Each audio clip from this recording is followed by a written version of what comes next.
This one's from way back when I was a kid. I don't really bring it up, not even to close friends.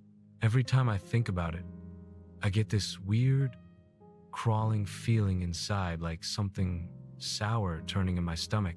Maybe putting it down in writing will help me finally shake it off. But honestly, I doubt it. I went to a boarding school out past the suburbs, starting in 8th grade. Stayed there through most of high school. My roommate was a guy named Weston. We weren't exactly friends, just two kids thrown into the same tiny dorm room with matching beds, desks, and a single closet. After a few weeks, though, I started noticing things about Weston that didn't sit right. One day, out of nowhere, he handed me a folded piece of paper. No explanation. Just this dead serious look on his face. When I opened it, I saw a list of things I apparently wasn't allowed to bring into our room. Totally random stuff, too. I can't remember everything, but frogs were on there. Like, actual frogs. As if I was the kind of kid who'd be out catching frogs and stashing them under my pillow. But the weirdest thing on the list, by far, was salt. Yeah, just salt. He said I couldn't bring it in under any circumstance. I didn't get it. You can't even keep food in the dorms anyway, so what kind of sense did that make? Was he allergic to it? Obsessed with it? I couldn't tell. But the way he looked at me when he said it, that made it feel serious. Like the kind of rule that, if broken, would have consequences. Weston also muttered to himself. Not like once in a while, constantly. Late at night, when the lights were off, I'd hear his whispering from across the room. Sometimes I could make out little fragments, half of a conversation, but he was always alone. It scared the hell out of me at first. But you get numb to weird things after a while. He also had this notebook he guarded, like it was gold. He kept it hidden under his mattress, and for weeks, I tried to ignore it. But one afternoon, when he was out, curiosity won. I lifted the mattress and pulled it out. Most pages were blank, but the ones that weren't made my blood run cold. It was a list of names, dozens of them, some crossed out, others not. Every name was someone from our school. And then I saw mine, toward the bottom, not crossed out. That moment hit me hard. I shoved the notebook back, my hand shaking. I couldn't tell if it was some stupid prank list or something darker. But after that, I couldn't stop thinking about it. For days, I felt like Weston knew I'd seen it. His eyes followed me more. His muttering got quieter when I entered the room. I started hanging out anywhere but there. Friends, dorms, study halls, even the library. Anything to avoid being alone with him. Then one night, everything got worse. I woke up, pitch black, middle of the night. I thought I'd been woken by his whispering again, but no, he wasn't muttering. He was standing beside my bed, perfectly still, smiling. His hands were half raised, like he'd frozen in the middle of reaching for me. I screamed, but he didn't move, didn't even blink, just kept smiling. That same lifeless grin. When I demanded to know what he was doing, he said I'd been talking in my sleep. Like that explained anything. Next morning, I tried to ask him about it again. In the daylight, I felt braver, but he looked at me like I was nuts. Said he didn't remember any of it. Didn't even seem angry, just confused. A week later, I came back from class to find a snake, an actual garden snake, curled up on my bed. I jumped back screaming. Weston just sat at his desk watching. When I demanded to know why, he said it was a harmless joke. Then he said something that made my blood run cold. What do you mean? They're everywhere. He opened a jar, and the snake slithered inside on its own, like it knew it belonged there. At night, I couldn't sleep. When I finally drifted off, I dreamed or thought I dreamed of a dark, writhing cloud on the ceiling, like smoke that was alive. It pulsed and twisted, lowering itself toward me until something clawed out from it and scratched the side of my bed. Then, as if burned, it shot across the room, slamming through the window.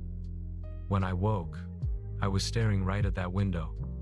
It was shattered, for real, and there were claw marks on my bed frame exactly where I'd seen them in the dream. Weston was asleep, snoring. But when I tried shaking him awake, he didn't stir. When he finally did, he acted shocked. Then he turned on me, accused me of doing it, started hissing, literally hissing, and shouting words in some language I'd never heard. The RA burst in before anything worse could happen. By morning, Weston and all his stuff was gone. They never told me where, just that he wouldn't be back. I've tried for years to reason through it, but I can't. The window was broken from the inside. Something was wrong with that kid. Or maybe something else was living in that room with him. Every summer as a kid, I stayed 2 weeks at my grandparents' farm in rural Pennsylvania. The property was mostly forest, 40 acres of it, and their old farmhouse had 3 floors. The top one was a finished attic with one small bedroom that used to belong to my dad. That was my room. The ceiling slanted low on both sides, and there was one window looking out over the trees.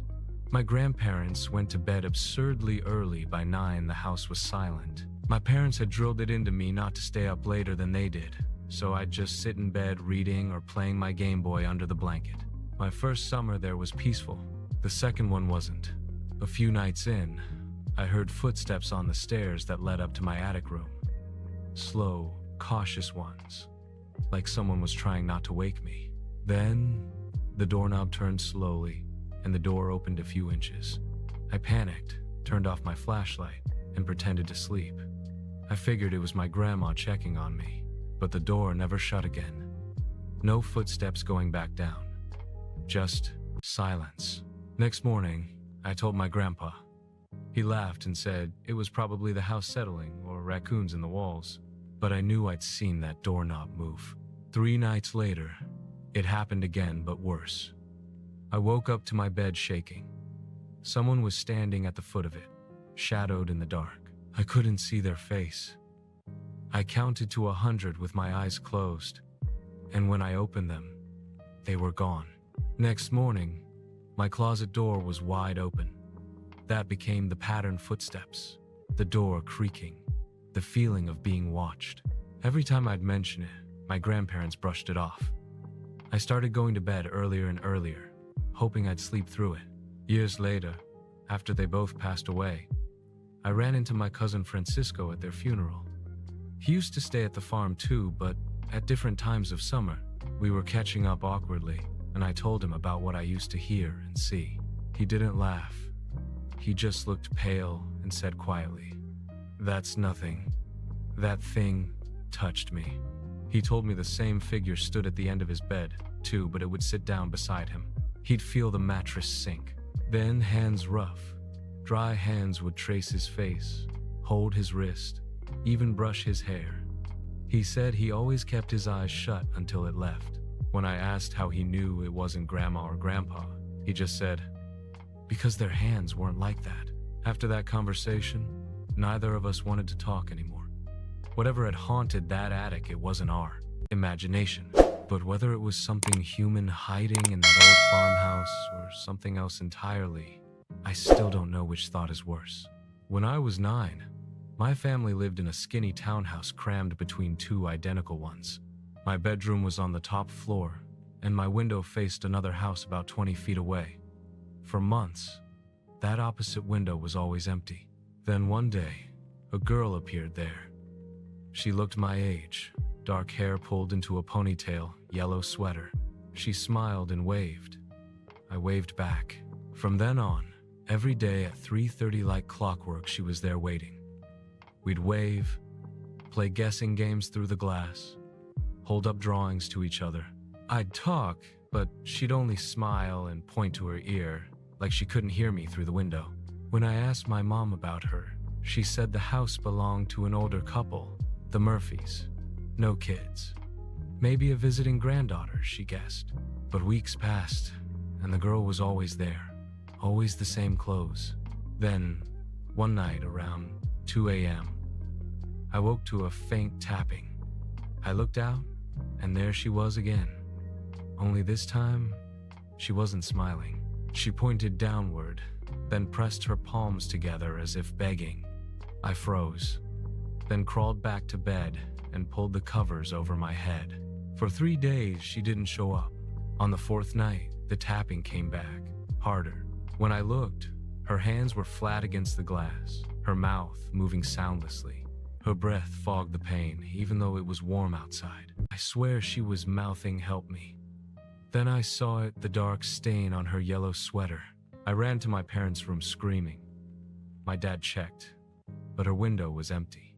They told me it was a nightmare.